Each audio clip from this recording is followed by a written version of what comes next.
A gente começou a gravar agora, então a gente pode começar a nossa aula.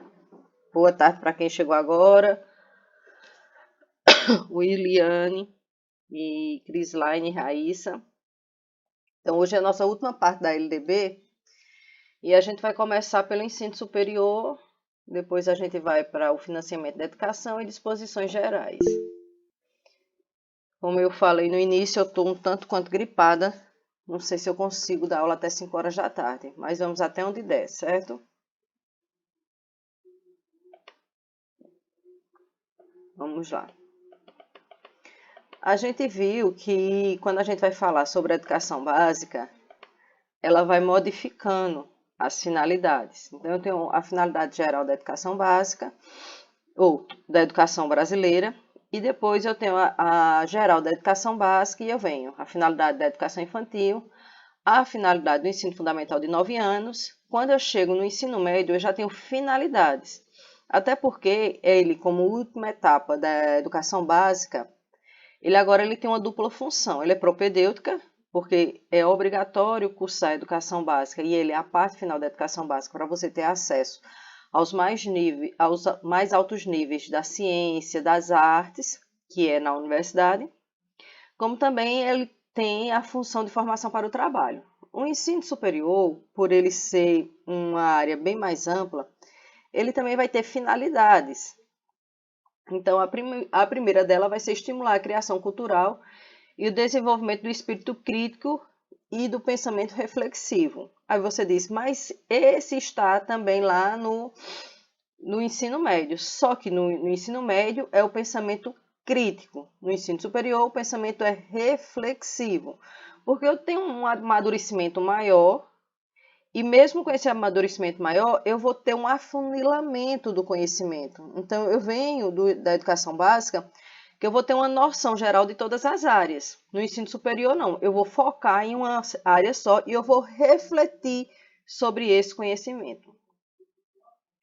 Formar diplomados nas diversas áreas de conhecimentos, aptos para a inserção em setores profissionais, e para a participação no desenvolvimento da sociedade brasileira e colaboração para a sua formação contínua. A gente, desde a LDB ela trouxe essa formação contínua para a educação básica, que ele vai dizer que vai chamar de formação ao longo da vida, que é a educação básica para aqueles que não querem ou não conseguirem entrar em um curso superior. A educação básica ela tem que dar condições para sempre que esse indivíduo precisar de um novo conhecimento, ele saiba por onde procurar, até porque ele não vai poder passar a vida toda na escola. Já no ensino superior, ele vai dizer que vai fazer isso, mas ele vai dizer colaborar na sua formação contínua. Porque a concepção de educação, a educação, ela vai, a educação como um todo, ela se inicia ao nascer e a gente só termina de aprender quando morre. Então, ao longo da vida, a gente vai aprendendo. Então, vai muito naquela perspectiva freiriana. Ninguém sabe tudo que não possa aprender, ninguém sabe nada que não possa ensinar. Promover a extensão. Lembre-se que a universidade, obrigatoriamente, ela tem o tripé: ensino, pesquisa e extensão. Ensino vai formar diplomados. A pesquisa ela vai criar ou modificar novos conhecimentos para a melhoria da humanidade como um todo. E a extensão, que é a contrapartida que a universidade tem que dar. Então, ela tem que chegar à comunidade e oferecer a essa comunidade o que ela está fazendo. Então, promover a extensão aberta à participação da população, visando a difusão das conquistas e benefícios resultantes da criação cultural e da pesquisa científica e tecnológica gerada na instituição. Atuar em favor da universalização e do aprimoramento da educação básica, mediante a formação e a capacitação de profissionais, a realização de pesquisas pedagógicas e o desenvolvimento de atividades de extensão que aproxime os dois níveis escolares. Então, ele vai dizer que, olha, a educação básica ela tem que conversar com o ensino superior. Então, quem fez graduação lá na minha época sabe que a gente só começava a ir no campo a partir da metade para o final do curso. Então, a gente não tinha o acesso à escola hoje que os novos cursos têm desde o início. Era como se a universidade fizesse uma coisa e a escola outra, como se o conhecimento que a gente adquirisse na universidade ele não fosse aplicado na escola. Porque a universidade, na composição dos seus currículos, ela centrava-se na grande produção da área de uma maneira geral e mais profunda, enquanto os conhecimentos do ensino médio, ela dizia, olha, se você é letrado, se você sabe os fundamentos da sua área, você vai dominar os conteúdos básicos da educação básica. Só que a LDB vai dizer, não, não é bem assim. E foi a BNCC também que ela veio implicar nisso, mesmo antes da promulgação. Ele vai dizer, olha, os conhecimentos que são dados na educação básica, eles têm que ser trabalhados na universidade de uma forma profunda, para que o professor ou o futuro professor, ele tenha segurança para desenvolver esses conteúdos. O que é produzido na universidade, ela tem que conversar com o que é produzido na escola. A gente sabe que a escola ela não produz conhecimento científico, mas ela difunde. E além de difundir, ela recria esse conhecimento a partir do que a gente chama de transposição didática. Então, eu tenho um conhecimento científico que não está a nível do meu aluno e que cabe a nós, professores, transformar esse conhecimento científico em um conhecimento escolar através da transposição didática. Posso continuar? Então, a educação superior ela vai abranger os seguintes cursos. Então, nós não temos só os cursos de educação ou de graduação, nós temos os sequenciais, o de graduação, pós-graduação e a extensão universitária. Ao contrário da educação básica, em que é obrigado o poder público ter a universalização vagas para todos, o ensino superior não, por isso que ele é feito através de processo seletivo. Então, a educação básica ela não tem processo seletivo, mas o ensino superior, obrigatoriamente, ele vai ter que ter um processo seletivo.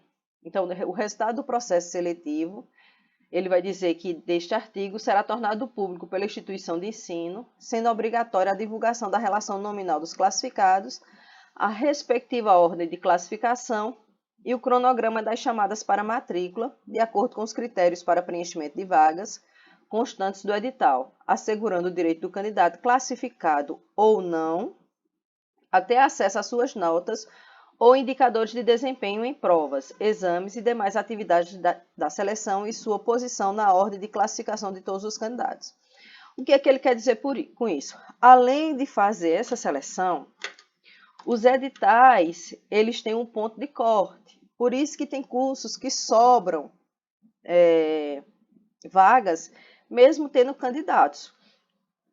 Eu posso não entrar para a medicina por conta do ponto de corte, mas eu posso entrar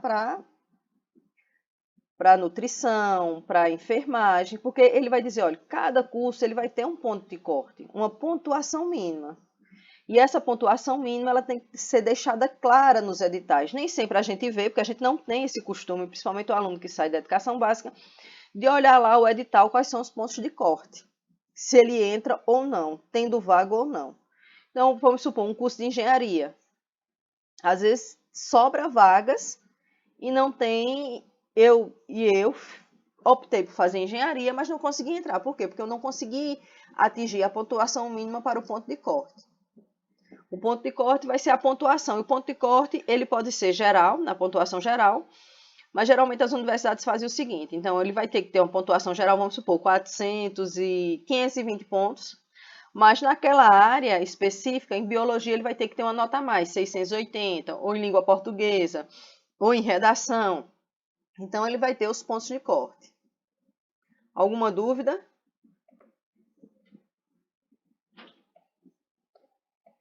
Sobre os quadros profissionais. Esse quadro profissional que ele vai falar aqui é o quadro profissional da universidade. Então, ele vai caracterizar que são instituições pluridisciplinares, que nós temos um leque de disciplinas muito grandes, tanto por curso como por área de saber, de formação de quadro de profissionais de nível superior, de pesquisa e de extensão e do domínio e cultivo do saber humano que se caracteriza. Então, ele vai dizer o que é que vai caracterizar esse quadro profissional da universidade. Produção intelectual institucionalizada, mediante o estudo sistemático dos temas e problemas mais relevantes, tanto do ponto de vista científico e cultural, quanto regional e nacional. Ele vai dizer que essa pesquisa, ela tem que dar conta, é obrigada as universidades a fazer pesquisa. E essa pesquisa, ela tem que ter uma relevância. Não é qualquer pesquisa. Eu não vou poder fazer uma pesquisa para provar que a Terra é plana, porque já se provou que a Terra não é plana.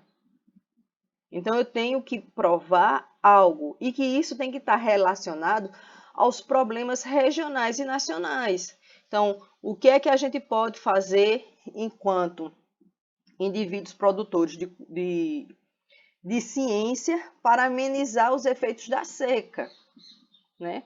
O Duval vai dizer que a seca, ela é como o Nordeste, uma criação. Ele vai dizer, olha, isso é uma criação para produzir indivíduos e necessidades. Ou seja, ele quer dizer que o problema da seca, em grande parte, ele não foi resolvido porque isso é campanha eleitoreira de 4 em 4 anos. Aí ele vai dizer, mas a universidade hoje ela já aponta maneiras de você amenizar essa escassez de chuva ou essa não chuva periódica, porque a gente sofre mais com a chuva não periódica, através da convivência com o semiárido e através de plantas que se adaptam mais ao semiárido, como também de armazenamento de água e de irrigação que sejam mais propícias para as regiões que têm alto volume de evaporação de água. Isso é um exemplo, tá, gente? Ele vai dizer que precisa disso. Ou, se não, se pesquisa muito sobre literatura universal, Shakespeare, fulano, cicrano. Mas hoje a gente vê mais, mas há 20, 30 anos na universidade, a gente não via ninguém da área de letras estudando os grandes cordelistas que nós temos. Inclusive os indivíduos que são analfabetos. Eles são analfabetos, eles não são, como é que se diz? Letrados, porque eles conseguem fazer o verso, e eles produzem poesias belíssimas, mesmo sem saber toda a estilística me ajuda aí, Williane. Estilística e tem outro nomezinho. E estrutura que esse tipo de escrita A tem. estrutura, né? É estrutura, né, Williane? Isso. Porque se eu tiver errada, tu me corrige, viu? Porque às vezes a gente escorrega, né, quando não é da área da gente. Sobre a formação do corpo docente. Mas é isso mesmo. Ele vai dizer que um terço do corpo docente, pelo menos, com titulação acadêmica de mestrado e doutorado. Então, essa é a obrigação. Por isso que as universidades particulares, eles não têm todo o corpo docente de mestres e doutores. Ele tem só uma parte. Aí você me pergunta, mas por que a universidade ela só pega mestres e preferencialmente doutores? Porque ela tem autonomia didático-pedagógica e de pessoal. Então, ela pode dizer qual o perfil que ela quer para aquela unidade acadêmica. Então, ele vai dizer que o primeiro concurso, até eles têm uma resolução, ele vai dizer, olha, primeiro se abre esse concurso para mestre, para doutor. Se não aparecer nenhum candidato, ou se aparecer e não conseguir atingir, passar no concurso, então se abre para mestre. Ele vai ter toda uma estrutura. E um terço do corpo docente em regime de tempo integral. Também o tempo integral que a gente chama de professor retido. Eu tenho o T40 e tenho o professor retido, que é aquele que não pode trabalhar em outra instituição, que a legislação chama de docente em tempo integral. Ele também vai dizer que é um terço, mas ele prefere as universidades, principalmente as públicas, a grande maioria, menos a área de medicina, que ter esse professor em tempo integral, porque ele entende o seguinte: se você se dedica apenas a uma instituição, você tem um tempo maior para preparar suas aulas e uma qualidade de vida melhor também. E a qualidade de vida, além do cargo, como é que se diz? Do plano de cargos e carreiras, a qualidade de vida também é essencial para que nós, professores, também possamos desenvolver um bom trabalho. É diferente um professor que ele ganha que dá para suprir suas necessidades e trabalha apenas em uma escola, daquele que trabalha em 2 ou até 3.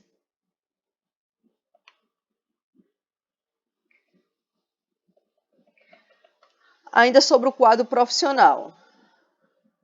Sobre a gestão democrática, assim como na educação básica, o ensino superior também, a gestão é democrática, através dos seus colegiados, tem o CONSUNE, tem o CONSUP, dependendo das coordenações de curso, os colegiados de curso e de departamento. Ele vai dizer que essa também, no ensino superior, essa gestão ela vai ser democrática. A gente sabe que o reitor, a palavra máxima de uma universidade não é o do reitor, é do conselho, é do CONSUNE. No IFPB se chama CONSUPER. As instituições de educação superior obedecerão ao princípio da gestão transparente e democrática, assegurando a existência de órgãos colegiados deliberativos, dos quais participarão os segmentos da comunidade institucional, local e regional. Eu vou explicar a vocês isso aqui. Anterior a 2024, ele dizia que essa gestão ela tinha que ser democrática. Em 2024, a partir da lei, do acesso à informação, ele modificou alguns incisos da LDB, tanto na educação básica quanto no ensino superior. Então, no ensino superior, ele vai dizer que vai ter que ser transparente e ele vai dizer que vai ter membros da comunidade. Porque os colegiados da universidade, eles eram formados somente por sua comunidade interna. Agora não, eles vão ter que ter a questão da prestação de serviço social. Então, eu vou ter membros de fora da universidade que eles vão ter que fazer parte deste conselho. O parágrafo único, ele vai dizer que, em qualquer caso, os docentes ocuparão 70% dos assentos em cada órgão colegiado e comissão, inclusive no que tratarem da elaboração e modificação estatutária e regimentais, bem como da escolha de dirigentes. Esse parágrafo, ele sempre existiu, mas não nesses moldes. Mas havia um entendimento de que a eleição por paridade, ela não era uma eleição justa, porque eu tenho muito mais alunos do que professores. Dentro dessa perspectiva, houve-se vários problemas judiciais. Então, a LDB ela veio dizer e veio firmar, ela vai dizer, olha, de qualquer colegiado, inclusive na hora de votar, o voto de um aluno, aliás, o voto de 7 alunos vai valer o voto de um professor, que é a paridade, que eles vão dizer que isso não é justo por conta do tamanho dos segmentos. A mesma coisa vai se empregar, só que em proporções diferentes aos técnicos. Então, vai depender do total de técnicos. Se eu vou fazer essa relação, se eu tenho... A universidade tem... Geralmente ela tem mais técnicos, então eu tenho 200 técnicos e eu tenho 100 professores. Então, eu vou fazer essa conta para que ela seja justa também nesta proporção.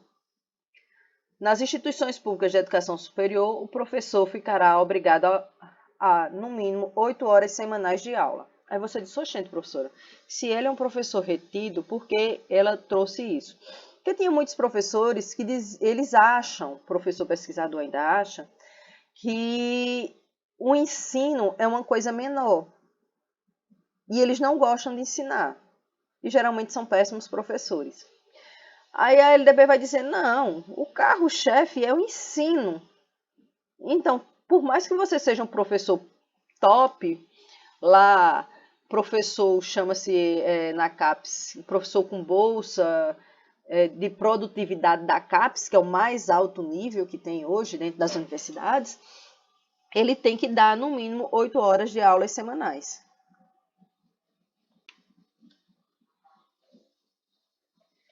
Sobre a educação especial. Veja bem, a educação especial aqui, ela vem depois da educação superior, porque ela é transversal a todos os níveis, etapas e modalidades. Aquelas que são apenas do fundamental e do médio, elas vêm depois do médio. E ele vai definir aqui como deverá ser feita e o que ele entende por educação especial. Mas eu tenho uma diretriz específica. Então, ele vai dizer que a educação especial, para efeitos desta lei, a modalidade de educação escolar, ela vai ser oferecida preferencialmente na rede regular de ensino, então não é exclusivo, de preferência. E ele vai dar o entendimento do que os indivíduos com necessidades educacionais especiais. Não é pessoa com deficiência. Eu tenho o Estatuto da Pessoa com Deficiência e eu tenho a Educação Especial. A Educação Especial eu tenho indivíduos com necessidades educacionais específicas, que vão desde o atraso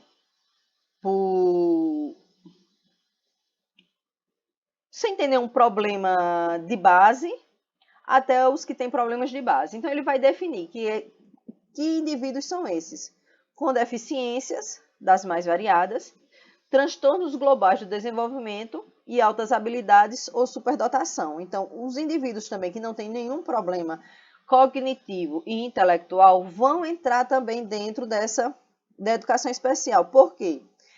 É grande um número de indivíduos, grande assim, a maioria deles, né, que não são tantos, que se evadem da escola porque eles não conseguem se adaptar, porque eles não veem sentido nessa escola e nós, enquanto professores, não estamos preparados para lidar com esse público-alvo.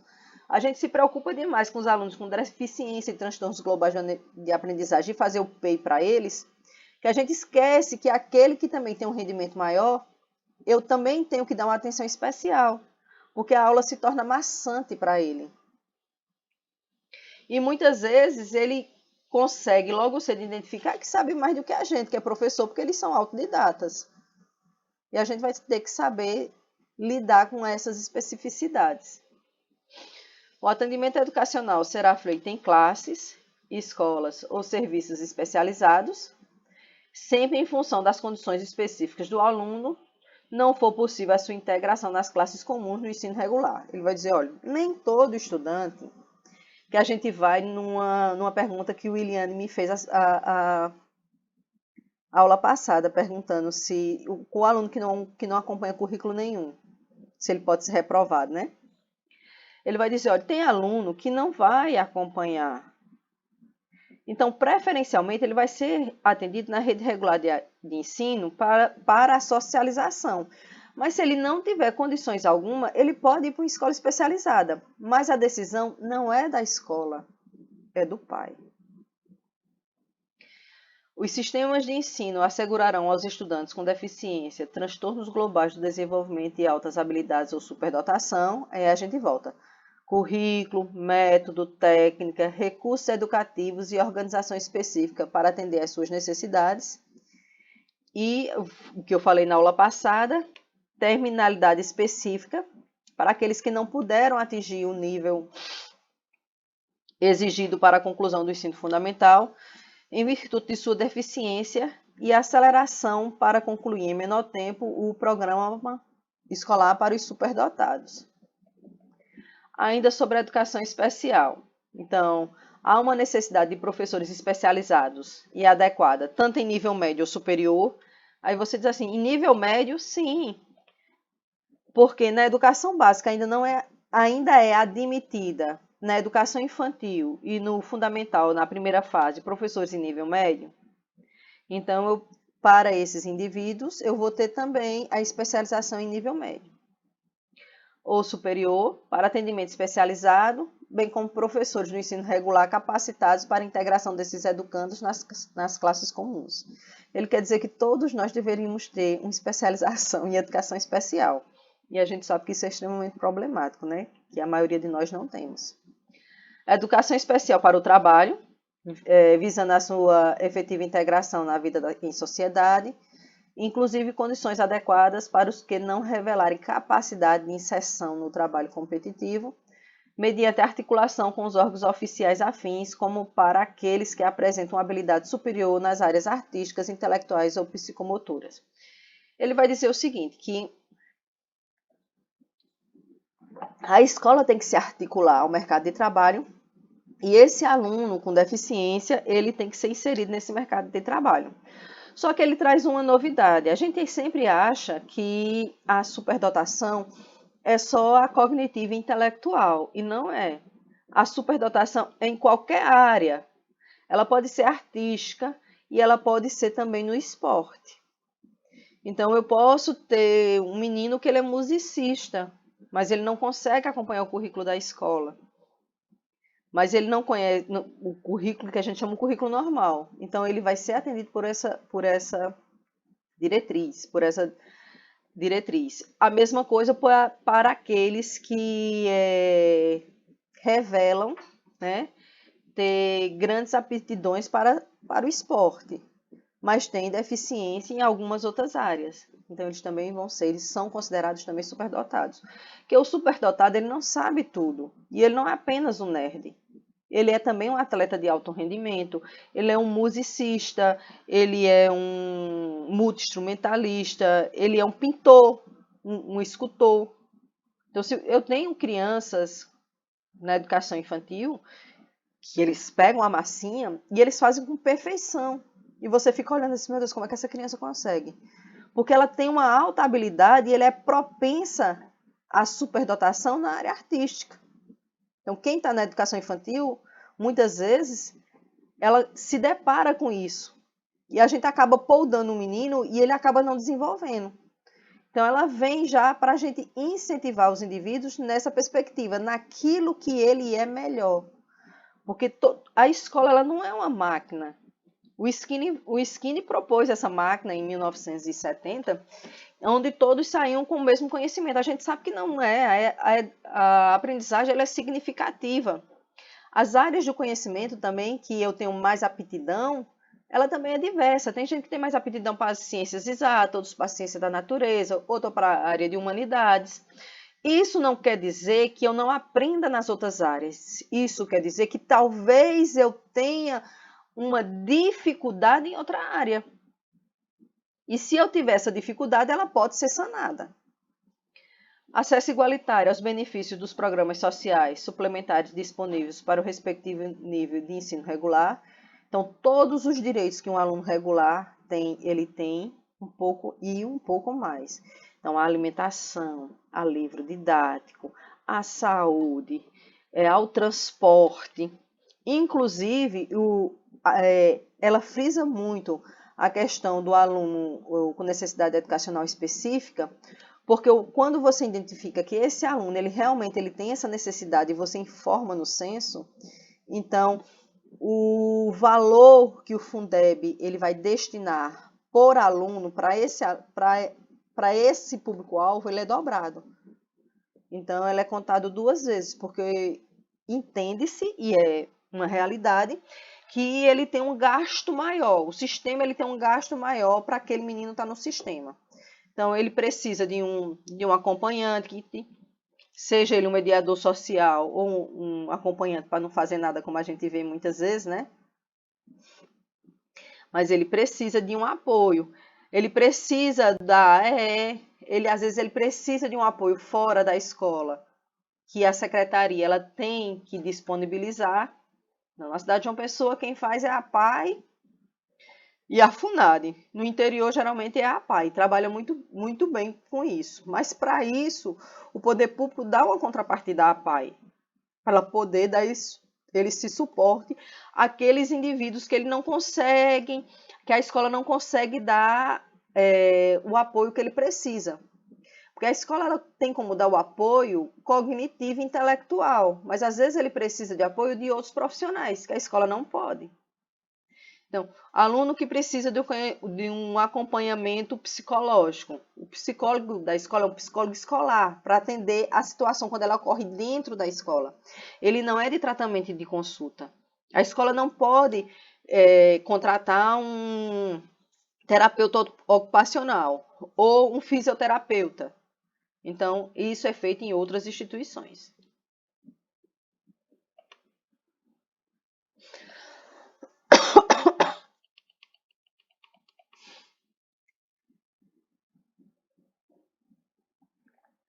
O 61, ele vai falar sobre os profissionais, só que ele vai falar sobre os profissionais da educação básica.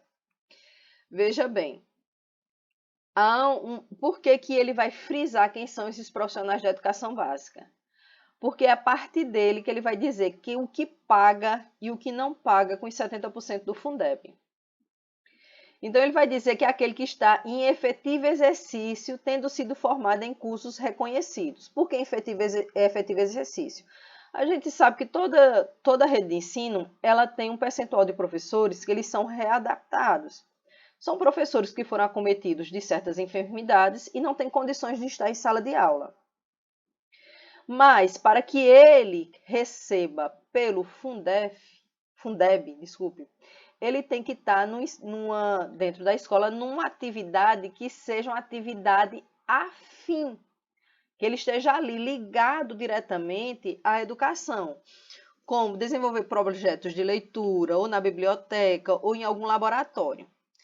Se ele estiver na área meio, como a secretaria, esse dinheiro, esse recurso, esse recurso não vai poder ser retirado do Fundeb, e sim do funcionalismo geral daquela rede de ensino. Então, professores habilitados em nível médio ou superior para a docência na educação infantil e nos primeiros anos do ensino médio, trabalhadores da educação portadores de diploma de pedagogia, com habilitação em administração, planejamento, supervisão, inspeção e orientação educacional, bem como os títulos de mestrado e doutorado nessas mesmas áreas. Então, são considerados.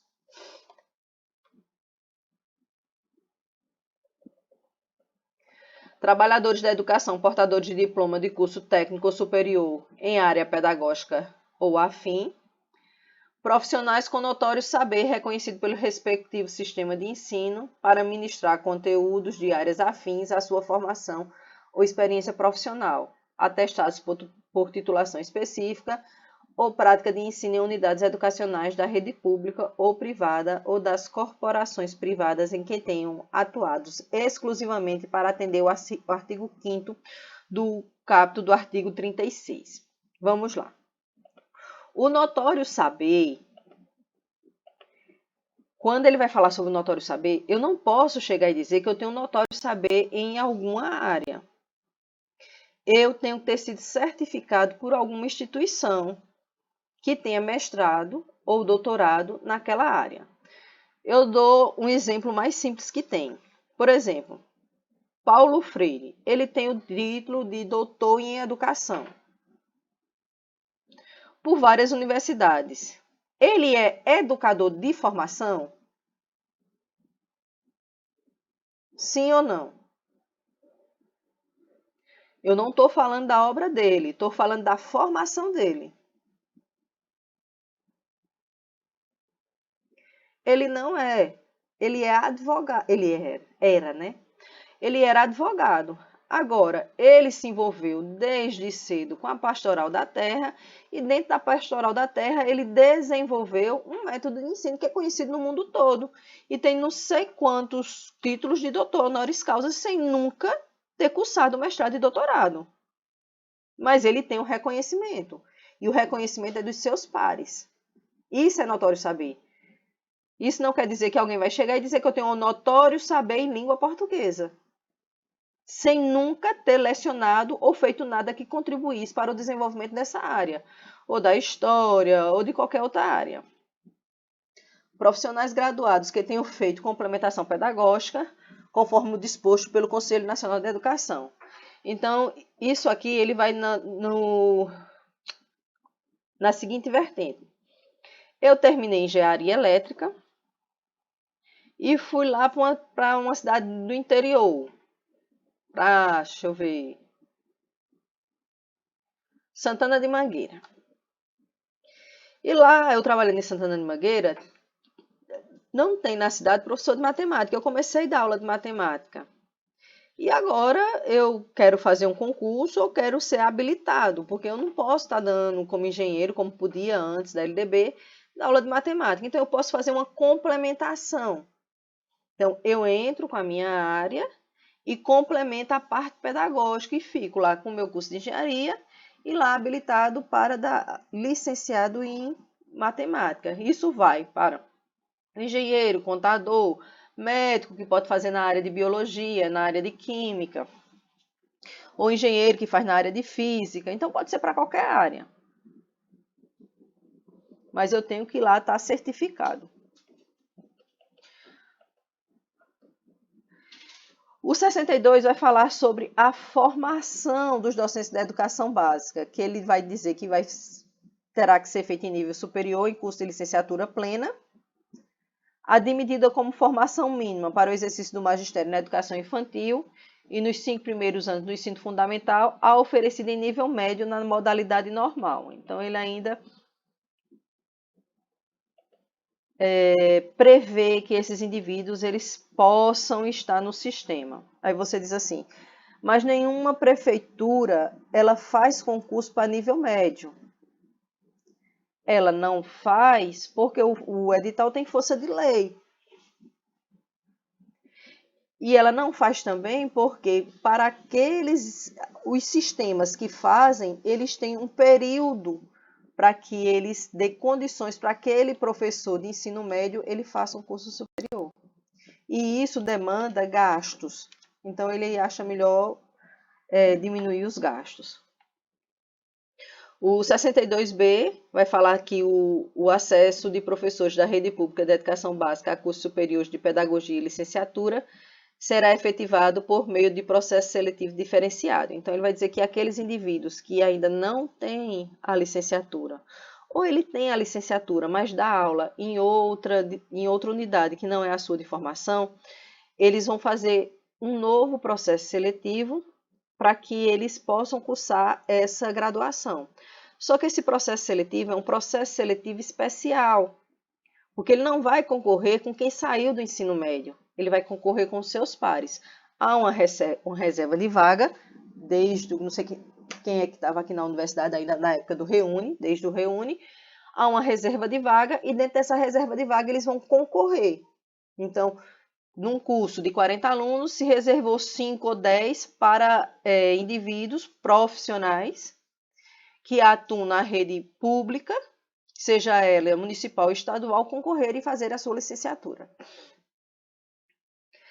O parágrafo 1º, terão direito de pleitear o acesso previsto no caput desse artigo os professores da rede pública municipal, estadual e federal que ingressaram por meio de concurso público, tenham pelo menos 3 anos de exercício da profissão e não sejam portadores de diploma de graduação. O 2.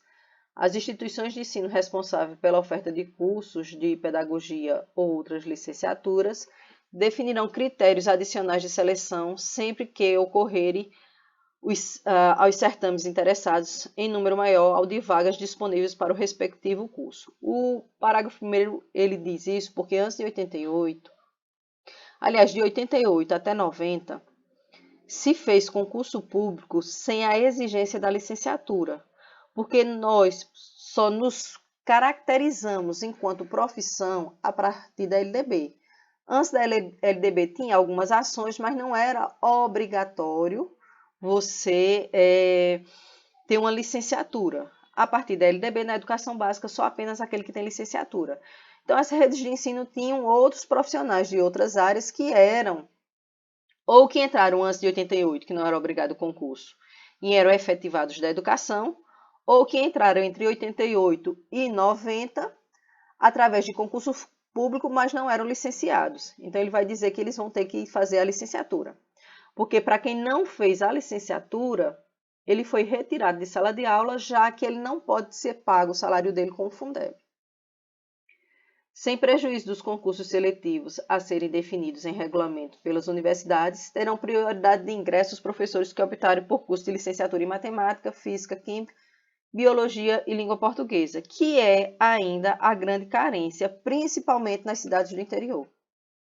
Na capital, a gente tem batendo em todas as áreas. No interior, a situação ainda é bastante precária.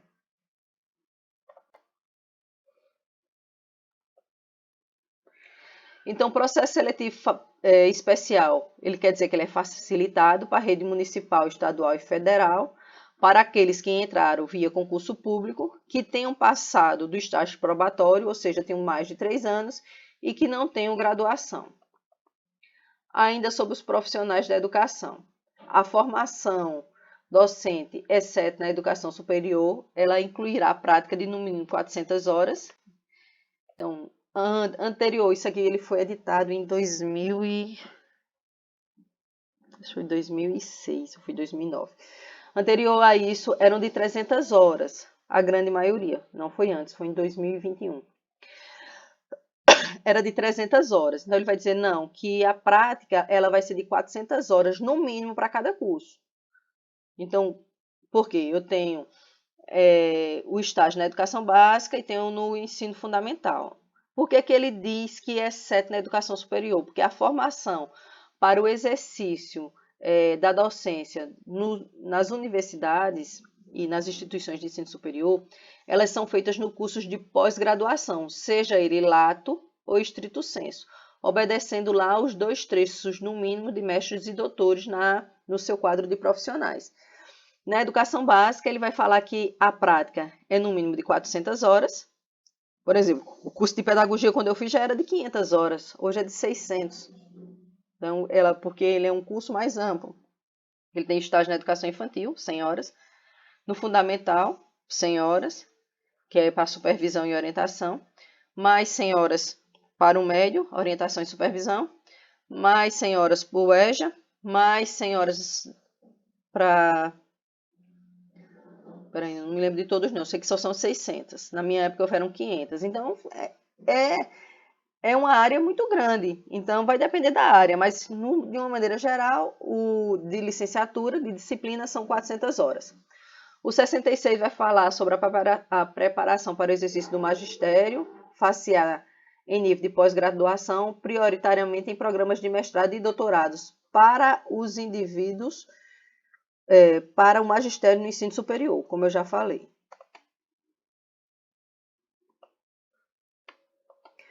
Sobre os recursos financeiros.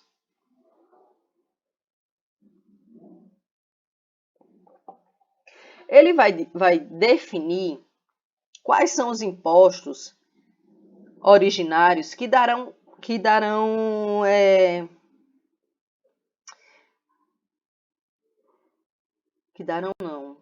formarão a cesta de serviços para que seja reservado dinheiro para a educação, porque nós só temos 2 áreas com reserva de dinheiro, que é educação e saúde.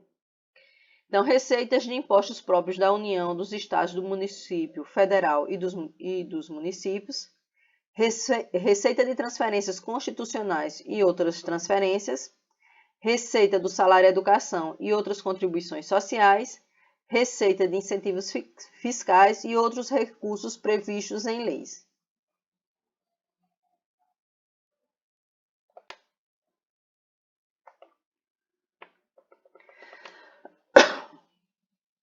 O 72, todos esses aqui, eles vão falar sobre o Fundeb. Então, o 72 ele vai falar que as receitas e as despesas com manutenção e desenvolvimento do ensino serão apuradas e publicadas. Então, ele alterou justamente por conta da lei do acesso à informação.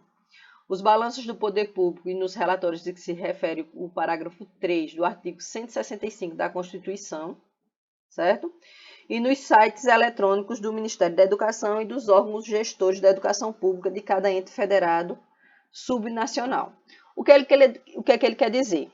Toda escola, ela sempre prestou conta, como o Estado e o município também. Só que essa prestação de conta, ela ficava restrita à administração. Ele vai dizer que agora que não. Eu tenho uma lei de acesso à informação, então lá no site, quando vira o ano letivo, os sistemas de ensino vão ter que colocar lá, informar o que gastaram. Se gastaram todo, se não gastou, com que foi que gastou, ele vai dizer que isso é obrigatório. Então, as escolas, ela faz a prestação de conta ao sistema e o sistema reúne toda essa prestação de conta e ele divulga como um todo.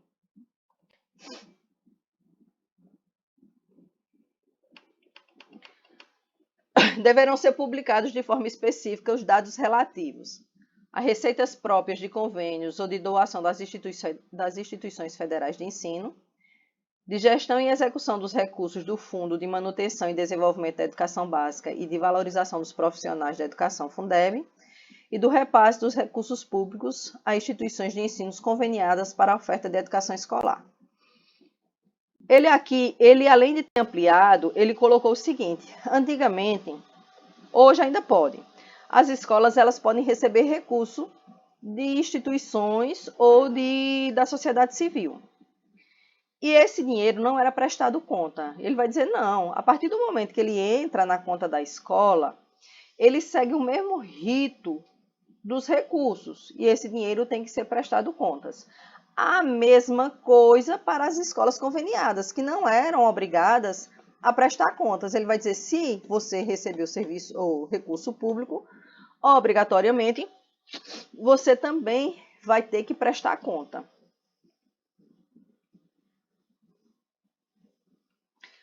Financiamento. Receita de impostos. Então, a União deverá aplicar anualmente nunca menos de 18%, está lá na Constituição, né? Estado, Distrito Federal, 25%. Então, ele vai estar lá no artigo 213 da Constituição. Os recursos públicos serão destinados às escolas públicas, podendo ser dirigidos às escolas comunitárias, confessionais, filantrópicas, definidas em lei que comprove finalidade não lucrativa e aplique seus excedentes financeiros em educação. 2. Assegure a destinação do seu patrimônio a outra escola comunitária, filantrópica ou confessional ou ao poder público no caso de encerramento de suas atividades.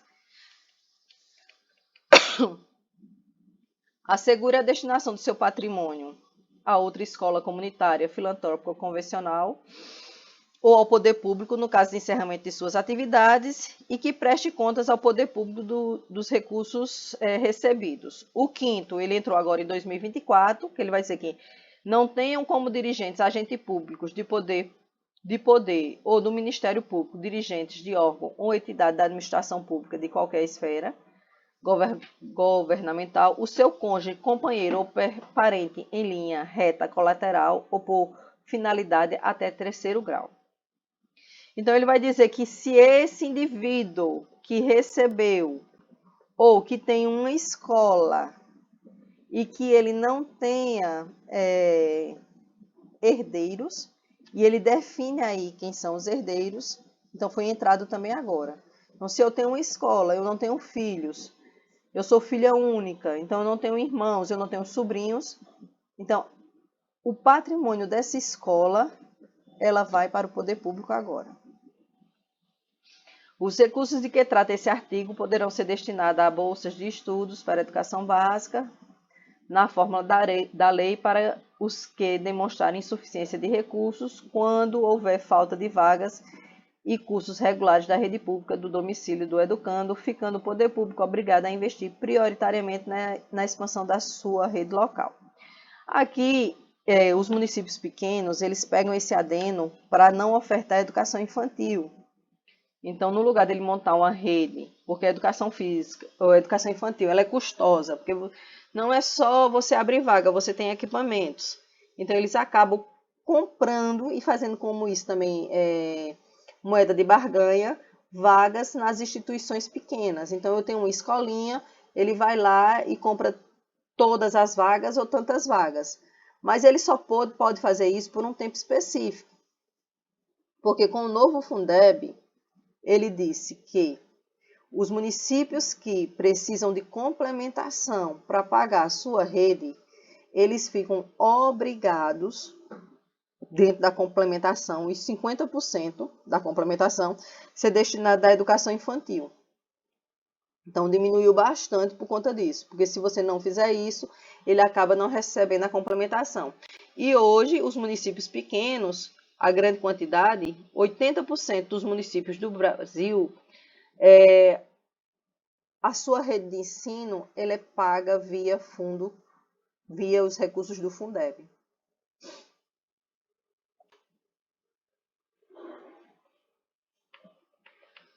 As atividades universitárias de pesquisa e extensão poderá receber apoio financeiro do poder público, mediante bolsas de estudos.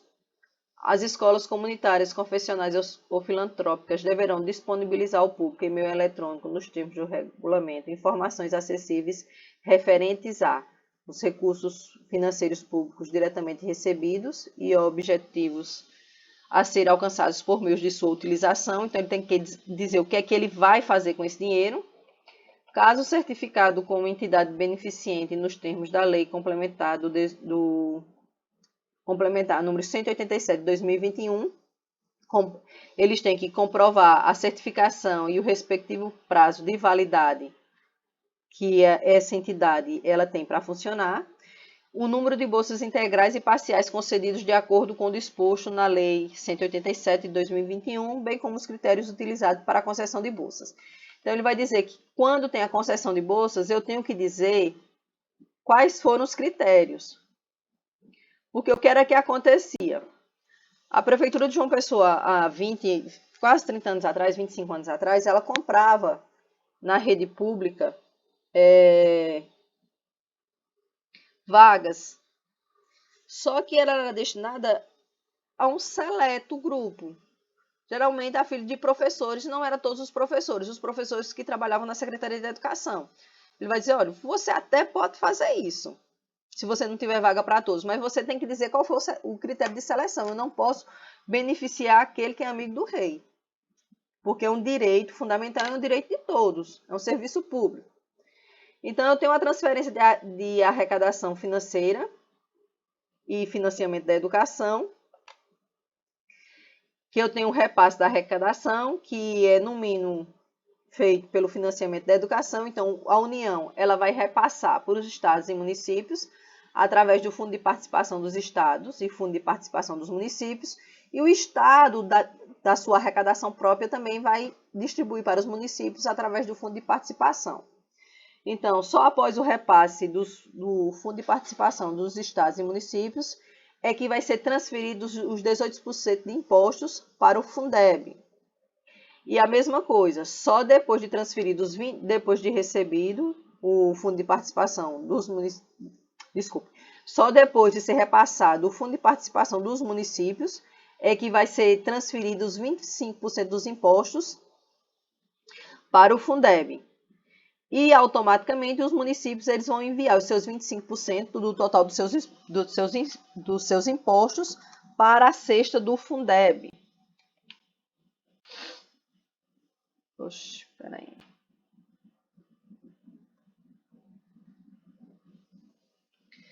Sobre o repasse do financiamento. Então, ele é repassado em 3 períodos. Então, os impostos que têm arrecadação entre o primeiro e o 10º dia de cada mês, obrigatoriamente, a União, Estados e municípios, eles têm até o 20º dia para depositar na conta do Fundeb esse recurso. Aqui é do 11º, gente, tá errado. Do 11º, só um minuto. Do 11º ao 20º dia, eles têm até o 30º dia de cada mês. Oxe, gente. Espera ainda.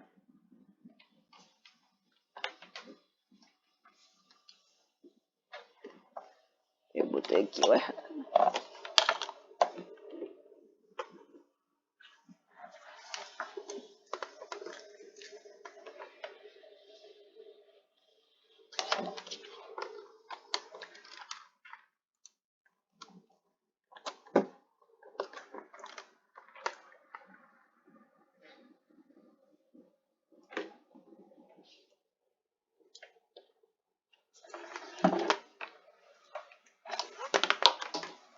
Só um minutinho aqui.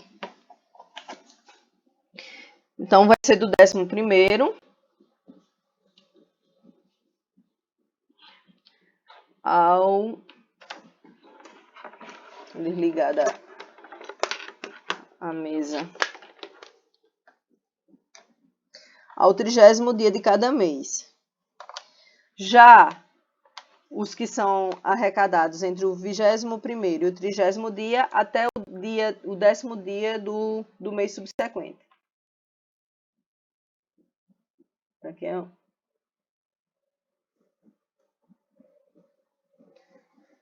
Deixa eu apagar aqui.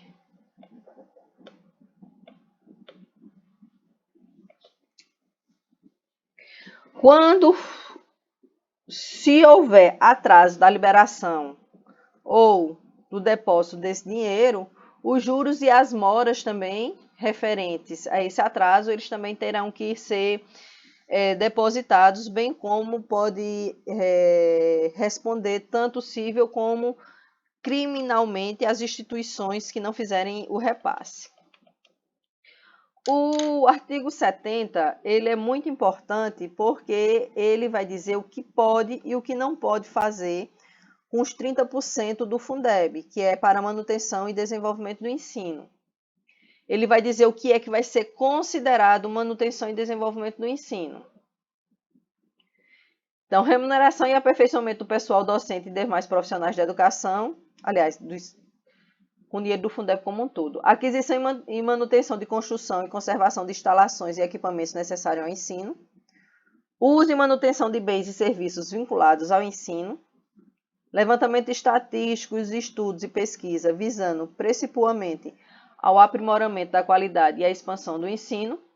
Realização de atividades meios necessários ao funcionamento do ensino. Concessão de bolsas de estudo a alunos de escolas públicas e privadas. Amortização e custeio de operações de créditos destinadas a atender ao disposto no inciso desse artigo, ou seja, é educação, porque a nossa educação é refinanciada tanto pelo Banco Mundial como o FMI, principalmente o que a gente chama de projetos, né, os projetos educacionais como a Alvorada, e eles são financiados a partir do fundo do FNDE, né, do Fundo Nacional de Desenvolvimento da Educação, que ele faz empréstimos. E esses empréstimos eles podem ser pagos com esse recurso. Aquisição de material didático escolar e manutenção de programas de transporte escolar.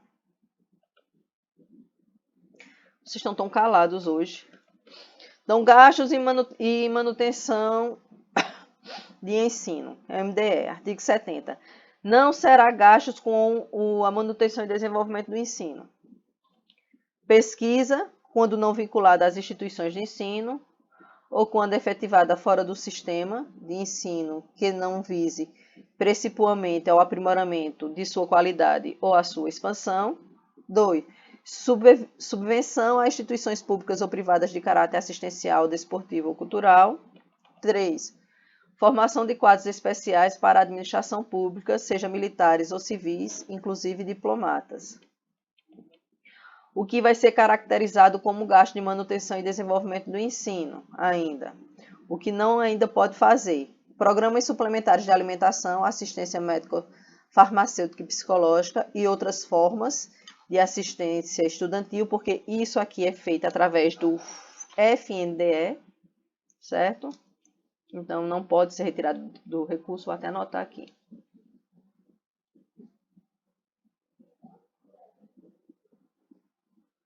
Onde o FNDE, um dos recursos do FNDE vindo através do salário educação. Obras de infraestrutura, ainda que realizada para beneficiar direto ou indiretamente a escola, ele foi modificado, gente, porque o que era que principalmente as prefeituras faziam? Eles pegavam uma escola, faziam uma escola fora da cidade e dizia que pegava do recurso da educação para abrir uma estrada e fazer o saneamento básico de um bairro todinho para atender aquela escola. Ele vai dizer, olha, não pode. Eu posso pegar o dinheiro para ligar o esgoto da escola até a rua, mas não do bairro inteiro, para poder beneficiar aquela escola. Pessoal docente e demais trabalhadores da educação, quando é desvio de função ou em atividade alheia à manutenção e desenvolvimento de ensino. Eu já expliquei como é que isso funciona. E eu tenho toda a rede, ela tem um percentual de professores que não conseguem mais estar em sala de aula por conta de alguma enfermidade, mas para ele ser pago pelo Fundeb, ele tem que estar numa atividade fim, ligada diretamente ao ensino e não a meio, né?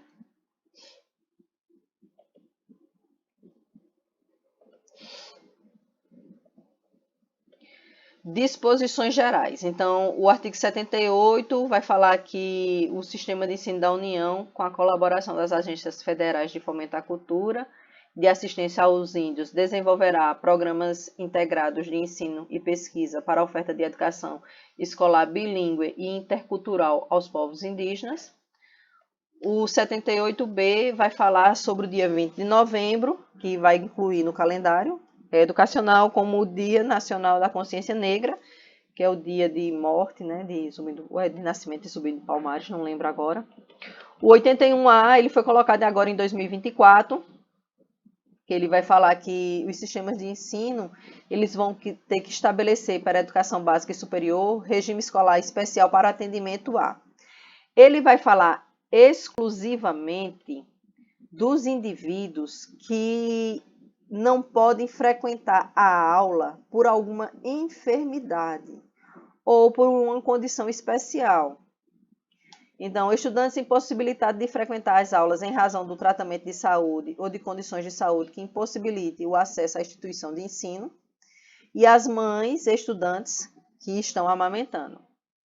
Ele vai dizer que, nesse caso, vai ser feito um regime especial.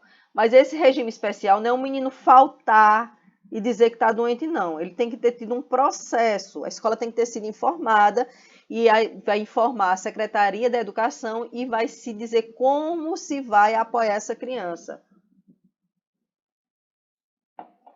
O acesso ao regime escolar especial será condicionado a comprovante de que o educande se encontra em uma das situações previstas no ensino 1, 2 e 3 do caput, destinado e que a inclusão no regime especial é condição necessária para garantir a continuidade e a permanência de suas atividades escolares nos termos do regulamento. Então, não é de qualquer maneira. Tem que ter comprovação. E, por último, ele vai dizer que a educação à distância será desenvolvida e vinculada, terá desenvolvimento e vinculação de programas de educação à distância em todos os níveis e modalidades e de educação continuada. Ele vai dizer que essa legislação ela não se aplica ao ensino militar, pois ele tem legislação específica. E sobre o concurso público, que qualquer cidadão habilitado com titulação própria pode exigir a abertura de concurso público de provas e títulos para o cargo de docente de instituição pública de ensino que estiver sendo ocupado por professor não concursado por mais de 6 anos. Por fim, a gente terminou aqui a LDB. Alguma dúvida, gente?